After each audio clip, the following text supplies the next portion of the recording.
అప్పుల బాధలు వెంటాడుతున్నాయా? అయితే 6 JVR వారి జాతిరత్నాలు ధరించండి. రైట్, బ్రేకింగ్ న్యూస్ చూస్తున్నాం మనం టీవీ స్క్రీన్ పై. ఆంధ్రప్రదేశ్లో స్థానిక సంస్థల ఎన్నికల నేపథ్యంలో వైఎస్ జగన్ కీలక వ్యాఖ్యలు చేశారు. ఎట్టి పరిస్థితుల్లో ఎక్కడైనా సరే స్థానిక సంస్థల్లో ఏకగ్రీవం జరిగితే ఆ నియోజకవర్గ ఇన్ఛార్జినే బాధ్యత వహించాలంటూ జగన్ హెచ్చరికలు జారీ చేశారు.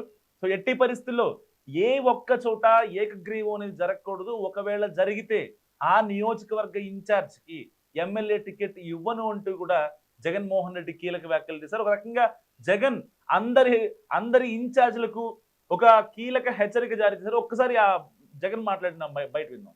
ఎన్నికలు జరగాల్సింది ఆ కార్యకర్తలకు భరోసా ఇచ్చే విధంగా జరగాలి. ప్రజల వాయిస్ వినిపించే విధంగా ప్రజలకు మనం తోడుగా నిలబడగలగాలి. అది ఖచ్చితంగా గుర్తుపెట్టుకోవాల్సిన అంశం. ఎక్కడైనా కూడా మీ నియోజకవర్గాలలో ఎక్కడైనా కూడా ఏకగ్రీవంగా ఎక్కడైనా ఎన్నిక జరిగితే మాత్రం నన్ను అడగాల్సిన పనిలా క్యాండిడేట్ ఆ తర్వాత ఎన్నికల్లో పోటీ చేయడని మీరే గుర్తుపెట్టుకోండి. ఎక్కడైనా పోటీ జరగకోకుండా ఏకగ్రీవంగా ఇడిచిపెట్టినారంటే మాత్రం ఆ తర్వాత క్యాండిడేట్ ఎమ్మెల్యే ఎలక్షన్లో క్యాండిడేట్ కాడు అనేది గుర్తుపెట్టుకోండి. అంత ప్రస్ఫుటంగా అంత క్రిస్టల్ క్లియర్గా చెప్తా ఉన్నా. ప్రతి చోట పోటీ జరగాల. ఎన్నికలు అయిపోయిన తర్వాత కూడా నేను రిపోర్ట్లు తెప్పించుకుంటాం. మీ ఎమ్మెల్యే క్యాండిడేట్ ప్రతి చోట పోటీకి నిలబెట్టాడా, క్యాండిడేట్ నిలబెట్టలేదా అనేది రిపోర్ట్లు తెప్పించుకుంటాం.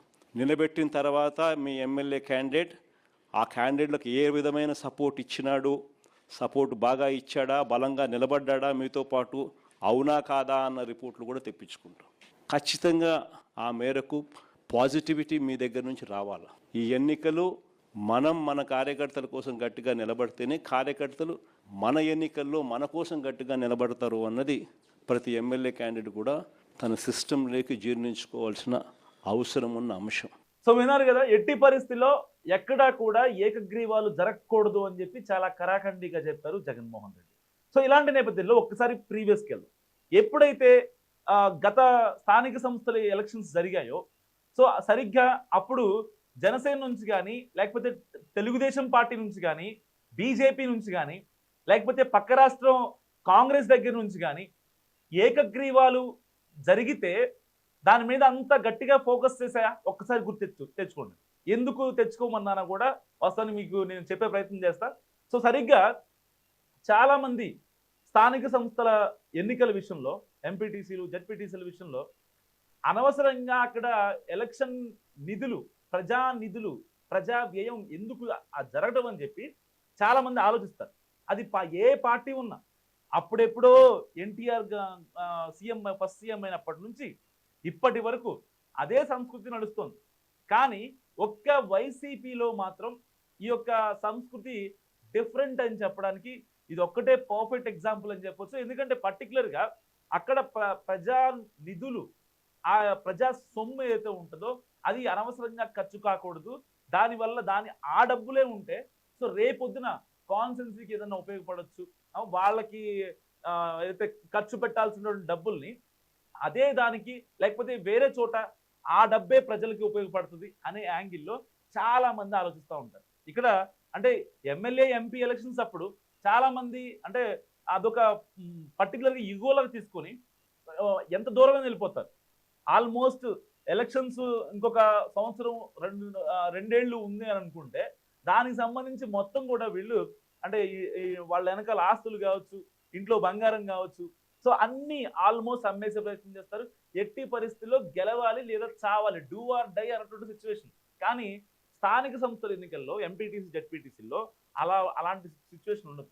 సో పర్టికులర్గా అక్కడ ఏదైనా అనానిమస్ అయితే ఎందుకు అనవసరంగా అంత, ఆల్రెడీ వేవ్ అటే ఉంది కదా, లేదంటే టీడీపీకే ఉంది కదా వేవ్, లేదంటే జనసేనకే ఉంది కదా వేవ్, లేదంటే వైసీపీకే ఉంది కదా వేవ్ అని వదిలేస్తారు అక్కడ. సో అది అంటే గ్రౌండ్ లెవెల్లో వాళ్ళ మధ్య ఉన్నటువంటి అండర్స్టాండింగ్ లెవెల్స్ అవి. అంతే తప్ప ఇక్కడ దీన్ని రాజకీయంగా చూసి దీన్ని నియోజకవర్గ ఇన్ఛార్జీలకి మెలేయటం నిజంగా అసలు హాస్యాస్పదంగా అనిపిస్తుందని చెప్పి చాలా మంది మాట్లాడుతున్నారు. జగన్మోహన్ రెడ్డి కామెంట్స్ విన్న ప్రతి ఒక్కరు, రాజకీయ నిపుణులు కావచ్చు, లేకపోతే కామన్ పబ్లిక్ కావచ్చు, ఎట్టి పరిస్థితుల్లో ఇక్కడ ఏకగ్రీవం కాకూడదనే ఉంది తప్ప ఎందుకో ఏకగ్రీవం కాకూడదు. వైసీపీకి గ్రౌండ్ లెవెల్లో పరిస్థితి ఎలా ఉంది? గత కొద్ది రోజులుగా అయితే సోషల్ మీడియాలో ఆల్మోస్ట్ మాకు 2024 ఎలక్షన్స్లో 39% ఓట్ బ్యాంక్ వచ్చింది. సో ఇప్పుడు ఇప్పటికిప్పుడు ఎలక్షన్స్ జరిగితే ఎట్టి పరిస్థితుల్లో అది ఇంకొక 4% పెరిగిద్ది, 5% పెరిగిద్ది అని చెప్పి వైసీపీ లెక్కలేసుకుంటుంది. సరే, ఇలాంటి తరుణంలో మరి ఏకగ్రీవాలకు ఎందుకు భయపడాలి? అక్కడ నియోజకవర్గ ఇన్ఛార్జీలను ఎందుకు బాధ్యత చేయాలి? సో ఇవాళ ప్రతి నియోజకవర్గ ఇన్ఛార్జ్ గడిచిన 2.5 ఏళ్లుగా చాలా అంటే చాలా, అంటే వాళ్ళు ఆల్రెడీ పార్టీకి పనిచేసి ఉన్న ఆస్తులు మొత్తం అమ్ముకొని ఇంకా చేసి ఇప్పుడు ఈ స్థానిక సంస్థల ఎన్నికలకు కూడా మళ్ళీ డబ్బులు పెట్టడం కావచ్చు, వాళ్ళకున్న ఆస్తులు అమ్మడం కావచ్చు, ఇంట్లో ఆడవాళ్ళ బంగారం అమ్మడం కావచ్చు, ఇదంతా చెయ్యాలా అనే ఒక డైలమాలో చాలా మంది నియోజకవర్గ ఇన్ఛార్జీలు వైసీపీకి సంబంధించిన నాయకులు ఉన్నారు. సో ఇప్పుడు మళ్ళీ పెట్టాలంటే మన వల్ల ఏ పని కాదు. ఒకవేళ రేపొద్దున మళ్ళీ సరిగ్గా ఇంకొక 2 yearsలో ఎలక్షన్స్ రాబోతున్నాయి. సో ఆ ఎలక్షన్ హీట్ వస్తుంది. అప్పుడు కార్యకర్తల్ని మనం సాకాలి అంటే వాళ్ళకి అన్ని రకాలుగా మనం తోడ్పాటు ఉండాలి. ఇటు ప్రచారాలు కావచ్చు, కార్యకర్తల్ని వాళ్ళకి ఏదైనా కావాలంటే చూసుకోవడం కావచ్చు. సో ఇలాంటి ఖర్చుతో కూడుకున్న పనులు చాలా ఉంటాయి నెక్స్ట్ 2 years. సో ఇలాంటి నేపథ్యంలో ఇప్పుడు మళ్ళీ కార్యకర్తలకు అండగా ఉండాలి. అక్కడ ఎట్టి పరిస్థితుల్లో మనం ఒక సాలిడ్ అంటే గట్టిగా మనం బలం ఇవ్వాలి, పోటీ ఇవ్వాలి అని చెప్పి జగన్మోహన్ రెడ్డి మాట్లాడుతుంటే చాలా మంది నిజంగా వైసీపీ ఇన్ఛార్జీలే ఏం చేయాలో ఏం మాట్లాడాలో అర్థం కానటువంటి సిచ్యువేషన్. నిజంగా ఇక్కడ వైసీపీ అంత భయపడాల్సిన అవసరం నిజంగా ఉందంటారా? అసలు కామెంట్ చేయండి. ఎందుకంటే వైసీపీ ఇప్పటికే కొన్ని సర్వేలు చేయించుకుంది. సరే, వాళ్ళు ఇంటర్నల్గా కొన్ని సర్వేలు చేయించుకుని ఎవరో చేయించారని చెప్పి వాళ్ళు కొన్ని బయట పెడుతున్న పరిస్థితి. వాస్తవానికి సరే, ఎవరు చేశారు అనేది పక్కన పెడితే ఆల్మోస్ట్ వాళ్ళు చూపించిన అవుట్పుట్ ఏంటంటే ఎట్టి పరిస్థితుల్లో 5% అంటే న్యూట్రల్ పీపుల్ మొత్తం మళ్ళీ 39 to 44 వరకు మన వైసీపీ గ్రాఫ్ పెరిగింది. ఇప్పటికిప్పుడు ఎలక్షన్స్ జరిగితే ఎట్టి పరిస్థితుల్లో వైసీపీనే అధికారంలోకి వస్తుంది, జగన్మోహన్ రెడ్డి గారు ముఖ్యమంత్రి అవుతారని చెప్పి ఆ యొక్క సోషల్ మీడియాలో జరుగుతున్నటువంటి సర్వే సారాంశం. సో ఇలాంటి నేపథ్యంలో వైసీపీ గ్రాఫ్ ఎలా పెరిగిందో సో కొన్ని మనం డీకోడ్ చేసే ప్రయత్నం చేద్దాం. సో ఇక్కడ అంటే జోగి రమేష్ గారి వ్యవహారం గురించి అందరూ మాట్లాడుకుంటున్నారు. ఆయన గతంలో ప్రతిపక్ష నేతగా ఉన్నటువంటి చంద్రబాబు మీద ఎన్ని కీలక వ్యాఖ్యలు చేశారు, ఎంత జిగుప్సాకరంగా మాట్లాడారో అందరూ చూశారు. అండ్ దాని తర్వాత అసలు రాజకీయాలకు సంబంధం లేని జోగి రమేష్, సరే ఆయన ఏదో ఇవాళ వాళ్ళ ఆవిడతో కొన్ని డిస్ప్యూట్స్, ఇంకా డివోర్స్ కావాలని అడుగుతున్నారు ఆవిడ. మళ్ళీ రీసెంట్గా ఆవిడ ప్రెస్ మీట్లు పెట్టడం, ఇతను సంసారానికి పనికిరాడు అని చెప్పి కట్టుకున్న భార్య కామెంట్ చేయడం. సో ఇవన్నీ. అండ్ జోగి రాజీవ్ విషయానికి వస్తే పర్టికులర్గా అంటే రాజకీయాలకు ఎలాంటి సంబంధం లేని వ్యక్తి చంద్రబాబు నాయుడు గారికి ఆయన ఎక్స్పీరియన్స్ అంత లేదు, ఈయన వయసు. సో ఆయనకి అల్జిమెరిస్ వ్యాధి అని చెప్పి మాట్లాడటం నిజంగా అందరినీ చాలా కలిసివేసింది. ఇలాంటి వాళ్ళకి, ఇలాంటి ఫ్యామిలీకి ఇలాంటి తగిన శాస్త్ర జరుగుతుందని చెప్పి వైసీపీలో ఉన్న నాయకులు, వైసీపీ అభిమానులు కూడా చాలా మంది మాట్లాడుకున్న పరిస్థితి. సో ఏది ఏమైనప్పటికీ అండ్ దాని తర్వాత రీసెంట్గా జరిగిన ఉదంతం ఈ సిదిరి అప్పలరాజు, ఒక దానయ్య లాంటి ఒక 45 ఏళ్ళు 50 ఏళ్ళ వ్యక్తిని వాళ్ళు అకారణంగా అతను చంపించేసి తర్వాత మళ్ళీ దాన్ని వాళ్ళ కొడుకుని బయటికి లాగడానికి ట్రై చేసి చాలా మెహర్బానీ చేసి ఇలాంటి ఉదంతాల వల్ల. అండ్ మళ్ళీ ఇంకోటి ఏంటంటే సాక్షాత్తు వైసీపీ జగన్మోహన్ రెడ్డి గారు మళ్ళీ వెళ్ళి బాధితుల్ని పరామర్శిస్తారా, నిందితుల్ని పరామర్శిస్తారు. దీనికి పెరిగిందా గ్రాఫ్.